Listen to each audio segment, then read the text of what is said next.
As the 2023 general election approaches, a former All Progressives Congress APC chieftain, Hajiya Najatu Muhammad, former director of the civil society organizations of the APC Presidential Campaign Council, has said that she will not repeat the mistake made on Buhari for Tinubu, the party's presidential candidate. Mohammed said the gaffes and blunders trailing Tinubu's campaign appearances were an indication of ill health and the fact that he was incapable of presiding over the affairs of the nation. But in a swift reaction, the Tinubu Shetima Presidential Campaign Council has attacked Hajiya Najatu Muhammad, who resigned last week and has since decamped to the Atiku Abubakar campaign group, describing her as a mole in the APC presidential campaign. Joining us now on this morning show from our Abuja studio is Hajiya Najatu Muhammad, former director of civil society organizations, APC Presidential Campaign Council. Hajiya, good morning, and thank you very much for joining us on the morning show. Hello, good morning. Good morning. Well, Hajiya Najatu Muhammad, do you accept your characterization as a mole in the APC? Because the APC is that you are a mole and you have gone to where you came from. And secondly, do you feel vindicated by what happened in Abeokuta yesterday, where the candidate of the APC accused the Buhari administration, either by way of innuendo or by suggestion or directly, with reference to powers that be, that Naira redesign and fuel scarcity, those two major issues faced by Nigerians, have been designed to sabotage him? In the first place, there's a difference between the Tinubu Campaign Council and the APC. Only the APC could have had the right to expel me from the party, not the Tinubu Campaign Council. The APC doesn't belong to Tinubu. And I gave my resignation to the chairman, somebody that I have a lot of respect for.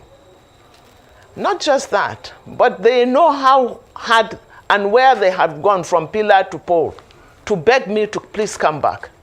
But I can't go into personal issues, because when you indulge in personal issues, personal insults, you are not only condescending, but you are diverting attention from the main issues, the main problems that are bedeviling this country. So I don't want to waste my time on them. But I want to stand my ground that I left because Tinubu is incapable. And I have been vindicated yesterday. Everything about Tinubu is about himself. When he wanted to contest, he said it's his turn. He wants to hold the knife that will cut the pie. It's not about the country. It's about him, his ego, his corruption. It's all about that. His control, his material control and the psychological control of the people of this country, but particularly the people from the Southwest. I have heard him when we were in ACN saying that when he sleeps, the Southwest sleeps. And when he wakes up, the Southwest wakes up. That is his mentality. It's like an emperor mentality, which is very wrong. However, to be very, very serious, when he begged me, and Falake begged me to go into the campaign council, I rejected.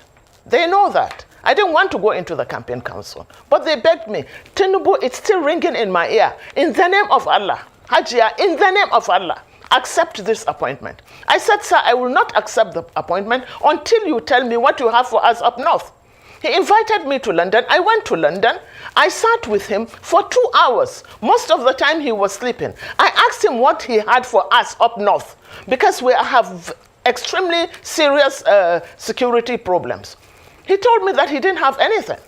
I said, sir, you mean that you want to be president and you don't even have a blueprint? He said he doesn't have a blueprint. He doesn't have a blueprint, according to him, because if I have a blueprint, I'm quoting him now, then I might be killed, and because I'll be stepping on too many toes. I said, sir, in that position, that you are looking for, you don't think of death. You don't think of assassination. Anyway, that is gone. But I've been vindicated yesterday. Nigerians have been suffering for over a year for lack of fuel. And more Nigerians are going to suffer and are already suffering for the fact that they give a very short notice and make the new notes unavailable. So Nigeria now will have to resort to trade by barter. Tinubu did not say anything. All he's thinking of is the bullion VAM that has been made available for him to buy votes. I've been vindicated. Alhamdulillah. All right. Well, thank you. And you know, sir, Please go ahead. All right, go Please ahead. Yes. Yeah. So what I'm trying to say is this: Nigerians should be focused. We have a very, very serious problem. Nigeria is at the brink, especially as it concerns security. You must have an enabling environment in order to do anything.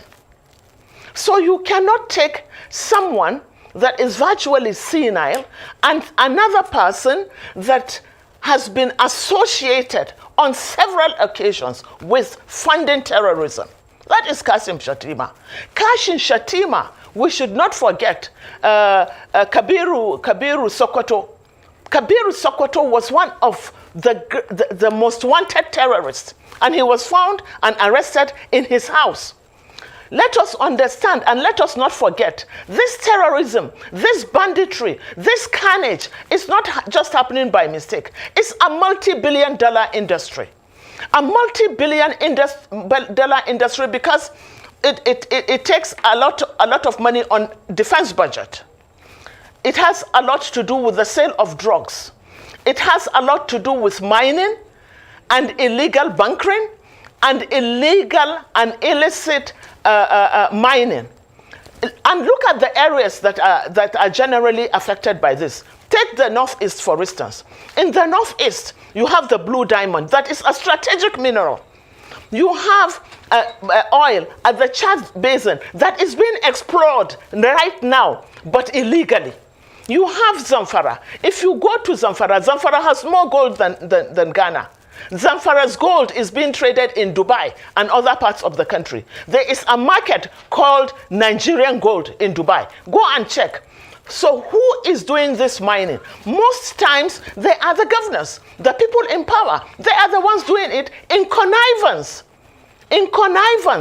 with foreign mercenaries. Can you remember? Have we forgotten when they said there is a no-fly zone in Zamfara? Why should there be a no-fly zone? There isn't even an airport in Zamfara, but aircrafts land and they take off from Zamfara. And let me tell you something else.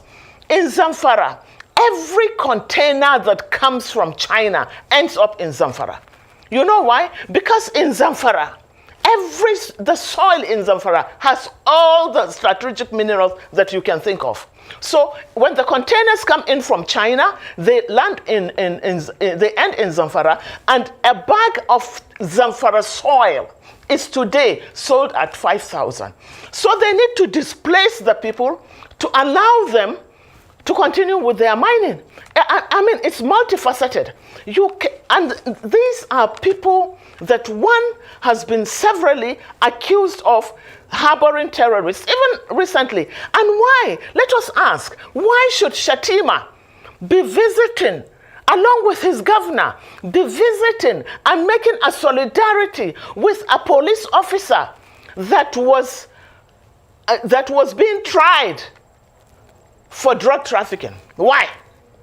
So you begin to put these things together and you begin to understand why Nigerians must retrieve their country. We can't allow this thing to happen.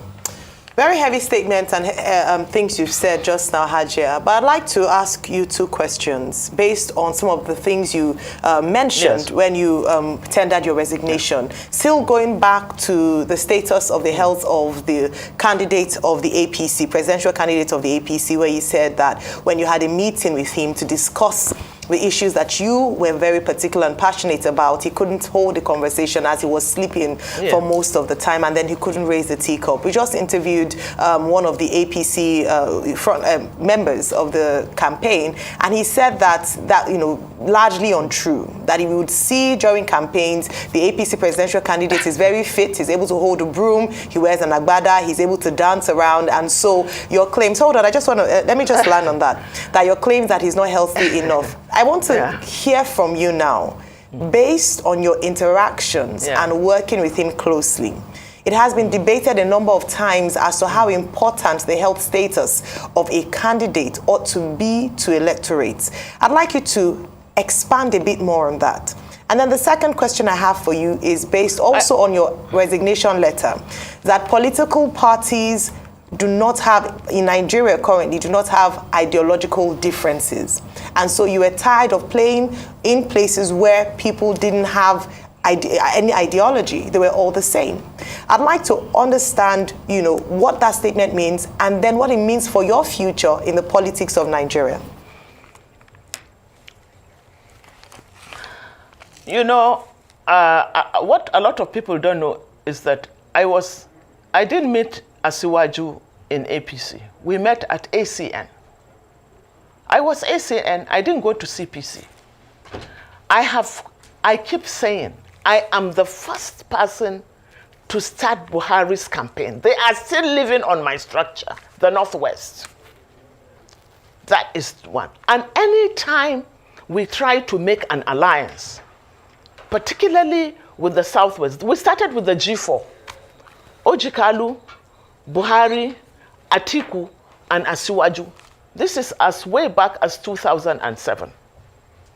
In fact, it was, 2007. And it was always Buhari that opted out. He didn't want the alliance, for reasons best known to him. Because he did not want a contest in which he will not be the sole candidate. And he did not want a contest that people will not step down for him. So we did that once, we did that twice, we did that. On the third time, I said, I'm not going with Buhari because I'm not his slave. I decided to stay with the ACN. That was when I started my interaction with Asiwaju. And I know that on several occasions I had to hold the cup for him. So even then. And then everybody saw what happened when Asiwaju was given the flag. Our honorable chairman, or their honorable chairman now, Abdullah, had to help him to hold the flag. Everybody saw it. Cameras don't lie. But you see, madam, what bothers me is not so much his physical health. There was a president in America that sat on a wheelchair and ruled from a wheelchair. But when you are mentally deranged, it's unacceptable. Because you can't decipher, you can't think, you can't do anything. You go to sleep any day, anytime. See what is happening in Cameroons. Let me tell you, in Cameroons, they see their president about in 9 years, they see him once. And they still accept. Nigeria is not Cameroon. Nigeria is not Southern Sudan. We are far more sophisticated than that. So that is for that. And then the second question you ask, yes, I stand by it. Look at the manifestos of all the parties. The only one that is different, to be very, very honest, is not the Labour Party as a Labour Party, but the OB as a movement.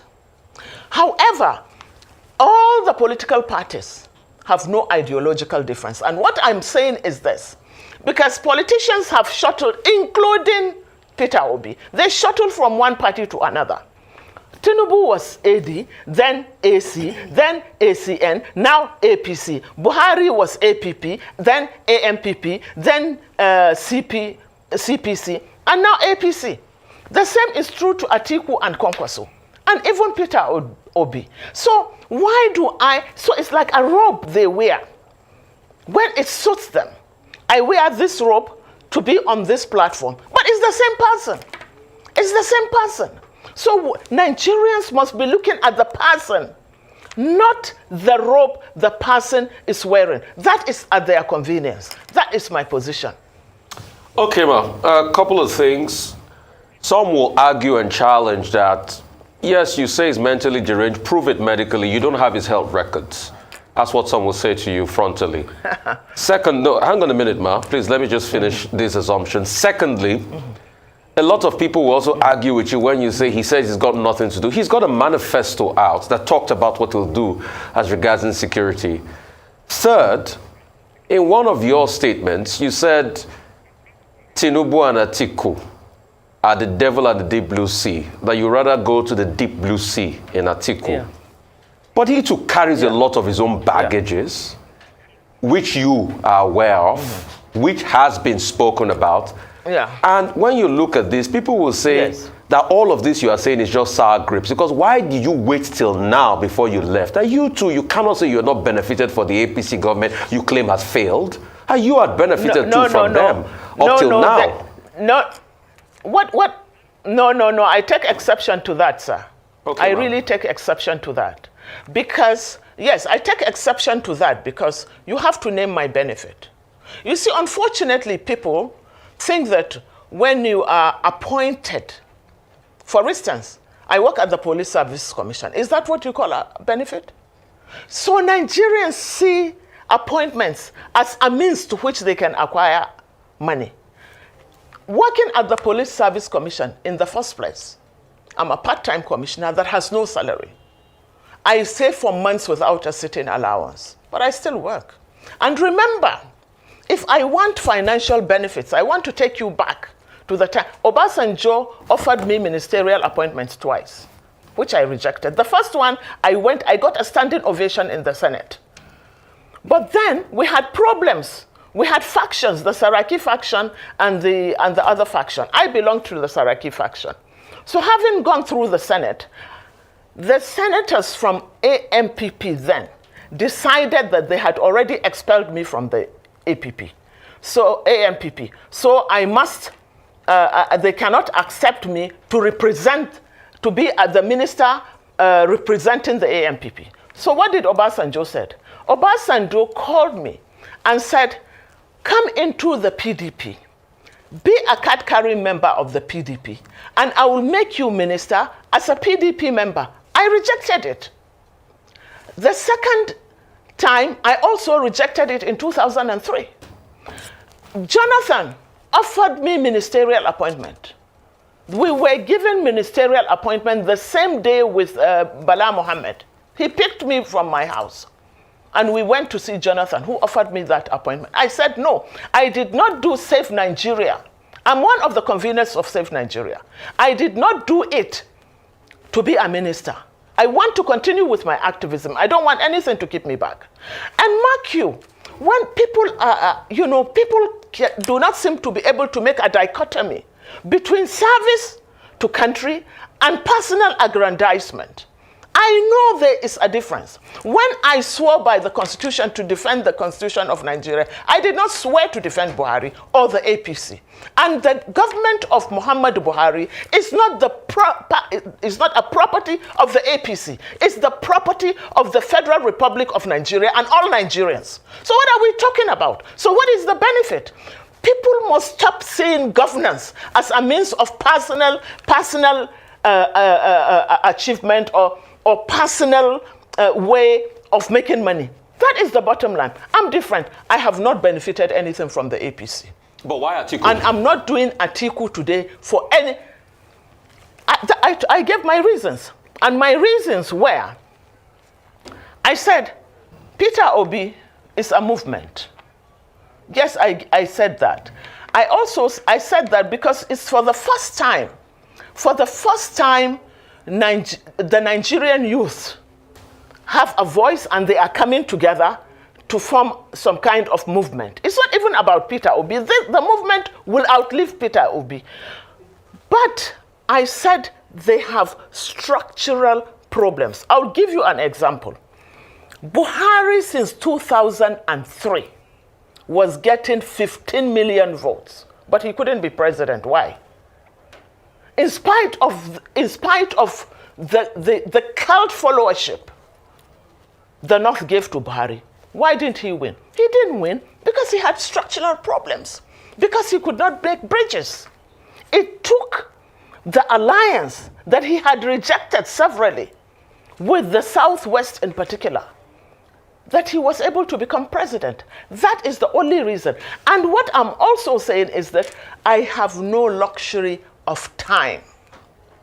There is no luxury of time. That is why I said I had to choose between the devil and the deep sea.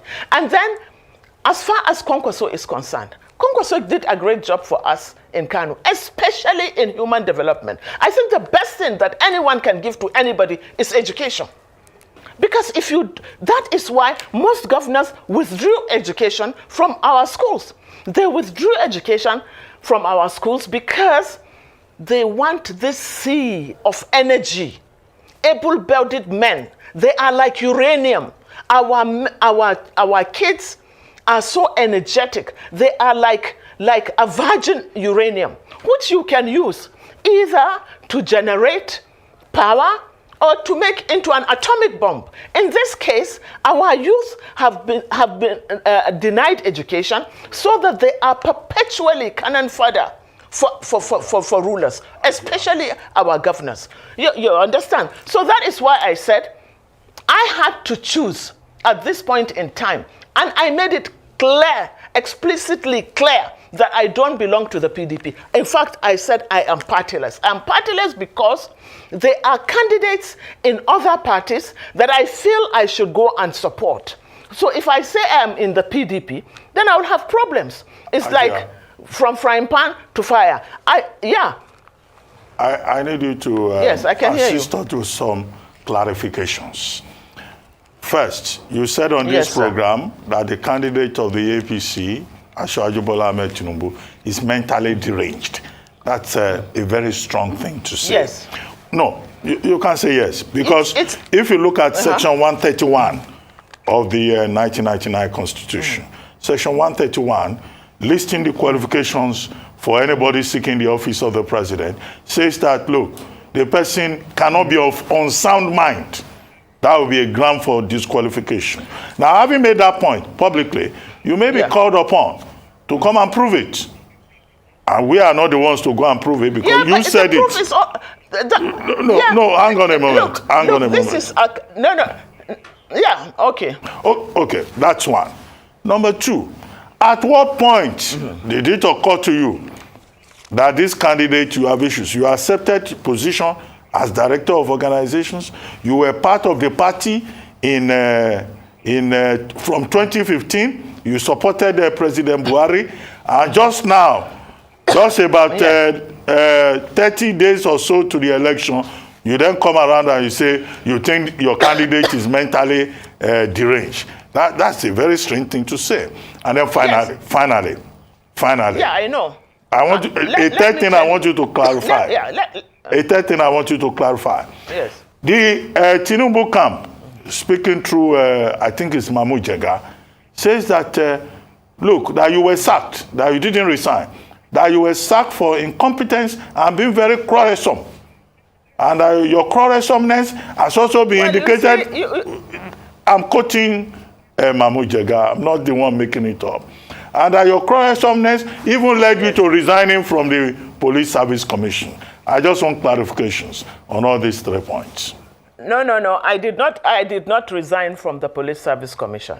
Okay. You see, it's really unfortunate. Mahmoud Jega should tell us who bought him a house recently in Abuja and why he joined that team. I'm just leaving that with him. However, let me answer your questions. You see, this is a country, unfortunately, that is bedeviled with so much corruption. If Asiwaju were not what he is, with stupendous amount of money to bribe everyone from the courts and everything, he will not be contesting elections. Because from his name to his school to his health, everything about him is based on lies, and nobody wants to prove that. Nobody wants to prove that because everyone is bribed to say what they want to say. However, Nigerians can see. They see him every day. The last clip I saw of him is calling Atiku the governor of Anambra State. For God's sake, what else do we need? We don't need a doctor to tell us that. We don't need a doctor when somebody is blah, blah, blah. We don't need a doctor to say it. Look, people must understand that ill health, dementia, is a natural process of human being. It's nature. It's not as if it's his fault. But it's also not our fault. So we don't have to accept somebody that cannot decipher. That is the truth. You understand? So I am still insisting. And at what point did I resign? I told you from the beginning that I didn't want the appointment. He, Asuwaju, begged me. He begged me. He said, in the name of Allah. This was what he said. Let him deny it. I didn't want the appointment. I didn't want to be part of it. Look, I'm a businesswoman. I'm not a politician that makes money out of politics. Go and look at my history. If I want to make money out of this blood money, I would have made it long ago, but I don't want it. And he must, Asuwaju, okay, why is he not going into debates? Why is he not allowed to talk even in rallies? You know what they do in rallies now? What they do is say, let's dance. They start dancing. It's an insult to Nigerians. Even if it are lies, please lie to us. Lie to us about what you want to do. Why is he running away from debates? He's running away from everything. He went to Chatham House. He was asking others to answer questions for him. And Nigerians accept this. Why was he saying that? If he could answer, if he could think, if he can decipher, why is he allocating questions to other people? Are they the ones that Nigerians are going to vote for? I stand my ground. Yeah, I stand my ground.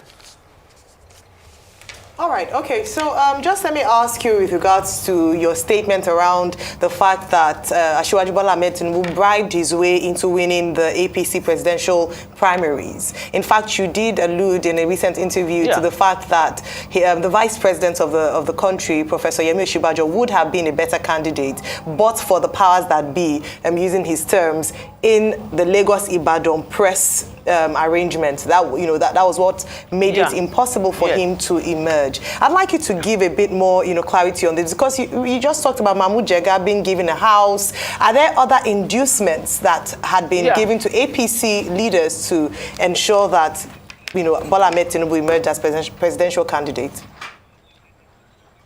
You see, let me tell you about the fallacy of the Nigerian press and the generality of the Nigerian elites. Osinbajo, anytime Buhari, just one example, anytime Buhari leaves the country, the dollar collapses. Why? Osinbajo was given a few weeks, just a few weeks to run this country, and he put the country on the right track in terms of security, in terms of the finance. A very brilliant professor. If they really and honestly wanted a power shift to the southwest, is he not also Egba Omo Odudua? What is wrong with him? They refused because he could not share money. And let me tell you, I know, like from our candidates, our delegates from Kano, I can tell you that each ballot box, the name of Asuwaju was put on it. All you are paid to do is to go and put it in the box. It wasn't their choice. And we have seen clips of governors sharing money. Governors, such a disgrace. This is the first time that I know that governors do not even sponsor presidential campaigns. Normally, the governor sponsors the presidential campaign in his state. But this time around, it's Asuwaju that is doing it. Because everything about Asuwaju is about money. There is nothing like honor. For God's sake, what do we want? Can we continue to wallow in this? Can we continue to deceive ourselves? Who are we lying to? We are only lying to ourselves. We see these things. The truth has been written on the horizon. Why are we now turning the other eye? And not just that. As far as my so-called expulsion from the APC is concerned, what took them so long? They should have told the public before I resigned that they have kicked me out. But unfortunately, because they are so silly, they are saying after my resignation, they actually kicked me out. You know, they have no respect for the psyche of Nigerians. They think that we are all a bunch of idiots. We are not. Okay. We can think. Okay. I took my time because they pleaded with me. I'm a Muslim. He said, in the name of Allah, please accept this appointment. I respect your stance. I said, sir, you have to give me a blueprint. He said, that doesn't have a blueprint. Okay. What is in a manifesto? I just told you that the manifesto of all the parties are the same. So what is in a manifesto? Okay. So I'd like to ask you the question based on what you said last. Knowing all of this, what took you so long and why now? You know, sir, one of the problems is this. I didn't want to be arrogant.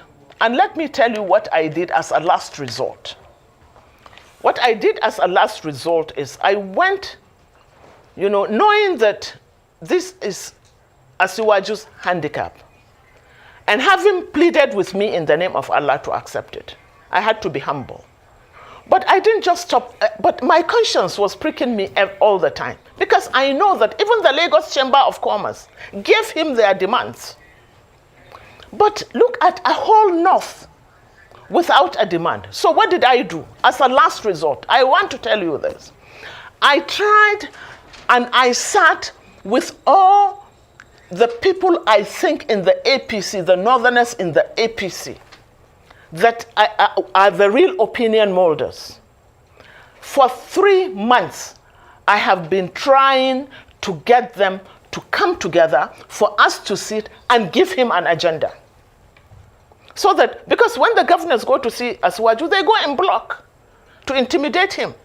So I said, why not this opinion molders from the APC? Why don't we sit? That was the last. I said, let us sit with him. For 3 months, I was going from pillar to pole to get them to accept this. They say, yes, it's a good idea. But it's each to himself.